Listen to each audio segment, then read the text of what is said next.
अस्सलाम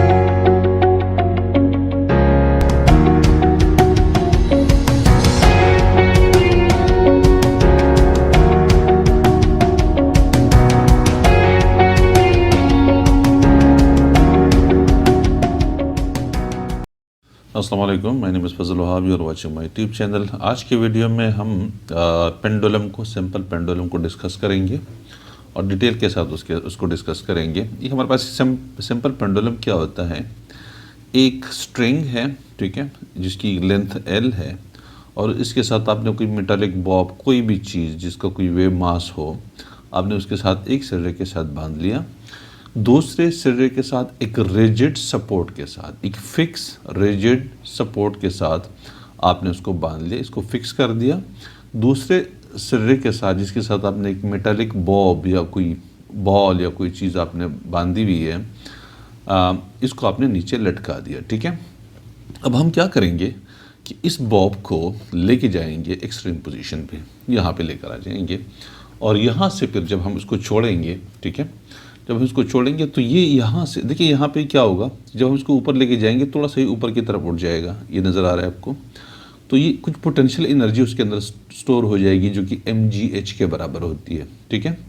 जब हम इसको छोड़ेंगे तो under the action of gravity, ये ज़ाहिर है फॉल तो नहीं करेगी कि रस्सी के साथ बांधा हुआ है, नीचे तो नहीं जाएगा, तो फिर इसके साथ इस रास्ते से वापस अपने पहले वाली पोजीशन की तरफ जाएगा जो कि उसकी मीन पोजीशन है, इस तरफ जाएगा और यहाँ से वो ट्रेवल करके यहाँ पे रुकेगा नहीं, बल्कि due to inertia against the gravity वो बी की तरफ जाएगा, ठीक है, यहाँ पे दूसरी एक्सट्रीम पोजीशन की तरफ चला जाएगा।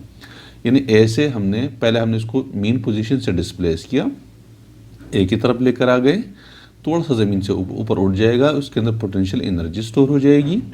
जब हम उसको छोड़ेंगे दोबारा तो under the action of gravity ये पोटेंशियल एनर्जी काइनेटिक एनर्जी में कन्वर्ट हो जाएगी, ये मूव करने लग जाएगा towards mean position. Mean position तक पहुंचने के बाद यहाँ पे रुकेगा नहीं, ड्यू टू इनर्शिया ये अगेंस्ट द ग्रेविटी ये जाएगा बी की तरफ और यहाँ पे जाके ये रुक जाएगा थोड़ी देर के लिए, ठीक है। यहाँ से जब यहाँ पे देखिए, जहन में रख लीजिए कि यहाँ पे मैक्सिमम पोटेंशियल एनर्जी होती है। जब आप इसको छोड़ देते हैं तो ये पोटेंशियल एनर्जी काइनेटिक एनर्जी में कन्वर्ट हो जाती है और यहाँ मीन पोजीशन पे मैक्सिमम काइनेटिक एनर्जी होती है, पोटेंशियल एनर्जी उसकी यहाँ पे ज़ीरो होती है, ठीक है। फिर यहाँ से जब दोबारा अगेंस्ट ग्रेविटी ऊपर की तरफ जा रहा है, ठीक है, तो अगेन जो काइनेटिक एनर्जी है वो कम हो रही होती है, स्पीड उसका कम हो रहा होता है और पोटेंशियल एनर्जी बढ़ रही होती है। बी पे जाके इसकी मैक्सिमम पोटेंशियल एनर्जी होती है और काइनेटिक एनर्जी यहाँ पे ज़ीरो हो जाती है, ठीक है। इस तरह से वापस आएगा under the action of gravity, mean position पे रुकेगा नहीं, आगे ए की तरफ आएगा, फिर वापस आएगा और इस तरह से ये अपने ए से जाएगा ओ से बी से वापस ओ और ओ से ए की तरफ वापस आएगा। जब ये वापस ए की तरफ आ जाता है, पहुंच जाता है, तो उसका एक वाइब्रेशन कंप्लीट हो जाता है या एक ऑसिलेशन कंप्लीट हो जाता है, एक राउंड ट्रिप उसका कंप्लीट हो जाता है, ठीक है। इसको हम एक वाइब्रेशन कहेंगे, यानी ए से गया ओ बी और फिर बी से वापस ओ और फिर वापस ए तक आ गया, इसका एक राउंड ट्रिप कंप्लीट हुआ, ठीक है। अब इस दौरान जब ए से ये निकला, ओ की तरफ गया, बी तक पहुंचा, बी से वापस ओ तक और ए तक आ गया, इसने कितना टाइम लिया, ये जो टाइम है इसको हम कहते हैं टाइम पीरियड, ठीक है। यानी time required for one complete vibration या वन कंप्लीट ऑसिलेशन, ठीक है, ये उसका क्या होगा, टाइम, हमारे टाइम पीरियड आ जाएगा, ठीक है। अच्छा, तो ये यहाँ से यहाँ तक और फिर वापस एक राउंड ट्रिप के लिए जो टाइम चाहिए, ये उसका टाइम पीरियड कहलाएगा।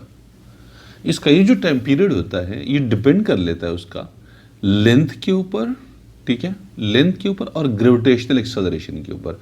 यानी इस पेंडुलम की लेंथ कितनी है, ये जो लेंथ आपके पास आ रही है ये लेंथ कितनी है, नंबर एक चीज़, ठीक। और सेकंड चीज़ कि आप ये जो एक्सपेरिमेंट आप कर रहे हैं, या आप ज़मीन के ऊपर कर रहे हैं या ये आप मून के ऊपर कर रहे हैं या किसी और सैयारे के ऊपर कर रहे हैं, क्योंकि जी की जो वैल्यू है वो हर जगह पे चेंज होती है। ज़मीन के ऊपर अलग वैल्यू है, मून के ऊपर इसकी वैल्यू कम है, अगर आप जुपिटर करेंगे तो उसके ऊपर जी की जो वैल्यू है वो अर्थ से ज़्यादा है, ठीक है। तो उस चीज़ के ऊपर डिपेंड करता है। तो उसका जो फार्मूला बनेगा वो T = 2π और ये L/g अंडर रूट, ये फार्मूला टाइम पीरियड का होता है, पेंडुलम के टाइम पीरियड का 2π√L/g आपके पास इसका ये फार्मूला होता है, ठीक है। और इस तरीके से इसके टाइम पीरियड को हम सॉल्व कर लेते हैं। तो मुख्तसर सा अगेन पेंडुलम क्या चीज़ है, एक छोटी सी रस्सी है, उस रस्सी के साथ आपने एक सिरे से बॉल या कोई पत्थर या कोई मेटेलिक बॉब बांध लिया, दूसरे सिरे को आपने रिजिड सपोर्ट के साथ फिक्स कर दिया। अच्छा, ये उसका मीन, जब आप उसको लटका देते हैं और छोड़ देते हैं अपनी जगह पर रेस्ट में आ जाता है, तो ये उसका मीन पोजीशन है। यहाँ से आप उसको डिस्प्लेस कर देते हैं और डिस्प्लेस करने के बाद इसके अंदर काइनेटिक पोटेंशियल एनर्जी स्टोर हो जाती है जो कि mgh के बराबर हो जाएगी। ये जब हम उसको छोड़ेंगे तो वो पोटेंशियल एनर्जी कन्वर्ट हो जाती है काइनेटिक एनर्जी में under the action of gravity, और ये वापस O की तरफ जाएगा। यहाँ पे रुकेगा नहीं क्योंकि उसकी स्पीड है, ड्यू टू इनर्शिया ये रुकेगा नहीं, बल्कि अगेंस्ट द ग्रेविटी B की तरफ जाएगा, B से वापस O की तरफ आएगा, O से A की तरफ आएगा। इस दौरान इसका एक टाइम पीरियड जो राउंड ट्रिप है या एक वाइब्रेशन है वो कंप्लीट हो जाएगा। एक वाइब्रेशन के लिए जो टाइम चाहिए वो टाइम पीरियड कहलाता है। ये 1 सेकंड में कितने राउंड ट्रिप कंप्लीट कर लेता है उसकी फ्रीक्वेंसी हो जाएगी, ठीक है। अगर आप इसकी फ्रीक्वेंसी, चूंकि हमें पता है कि frequency is equal to 1/t है, ठीक है, तो हम इसको यूँ भी लिख सकते हैं कि f इज इक्वल टू, इसका रेसिप्रोकल ले लीजिएगा तो 1/2π हो जाएगा, 2π L/g है तो ये g/L हो जाएगा √, ठीक है। तो उसकी फ्रीक्वेंसी आप इस फार्मूले से भी निकाल सकते हैं, क्योंकि 1/t है तो सब कुछ रेसिप्रोकल बन जाएगा, 2π भी रेसिप्रोकल हो जाएगा और L/g का भी रेसिप्रोकल आ जाएगा, तो ये फ्रीक्वेंसी का ये फार्मूला आपके पास बन जाएगा, ठीक है। दूसरी बात है कि इसमें भी डिस्प्लेसमेंट आप जितना बढ़ाएंगे, यानी ये डिस्प्लेसमेंट होता है, ठीक है। इस बॉब की मीन पोजीशन से लेफ्ट या राइट की तरफ जो डिस्टेंस कवर होता है, ये जितना डिस्टेंस आप कवर करेंगे वो डिस्प्लेसमेंट कहलाएगा। तो डिस्प्लेसमेंट जितना ज़्यादा होगा एक्सेलरेशन ज़्यादा प्रोड्यूस होगा, डिस्प्लेसमेंट जितना कम होगा एक्सेलरेशन कम प्रोड्यूस होगा। यानी आप इसको जितना दूर लेके जाएंगे तो उतना ये स्पीड से वापस जाएगा, अगर आप थोड़ा सा लेके जाएंगे तो स्लोली वापस जाएगा। इसका मतलब ये है कि जब डिस्प्लेसमेंट आप बढ़ा देते हैं तो उसका एक्सेलरेशन बढ़ जाता है, और डिस्प्लेसमेंट अगर आप कम कर देते हैं तो इसका एक्सेलरेशन कम हो जाता है। तो इसमें आपको ये रिलेशनशिप आपको नज़र आ रही है, A is directly proportional to -x है, और ये किस चीज़ के लिए, सिंपल हार्मोनिक मोशन की इक्वेशन है। इसका मतलब ये कि जो पेंडुलम है इसकी जो मोशन है वो सिंपल हार्मोनिक मोशन है, ठीक है। तो ये हमारे पास पेंडुलम और उसकी जो है इन्हें उसके डिटेल जो कि मैंने एक्सप्लेन किया यहाँ पे। बाकी नेक्स्ट वीडियो के अंदर इंशाल्लाह हम रेजोनेंस को पढ़ेंगे जो कि डिटेल के साथ उसको डिस्कस करेंगे। आज के लिए इतना ही, थैंक यू।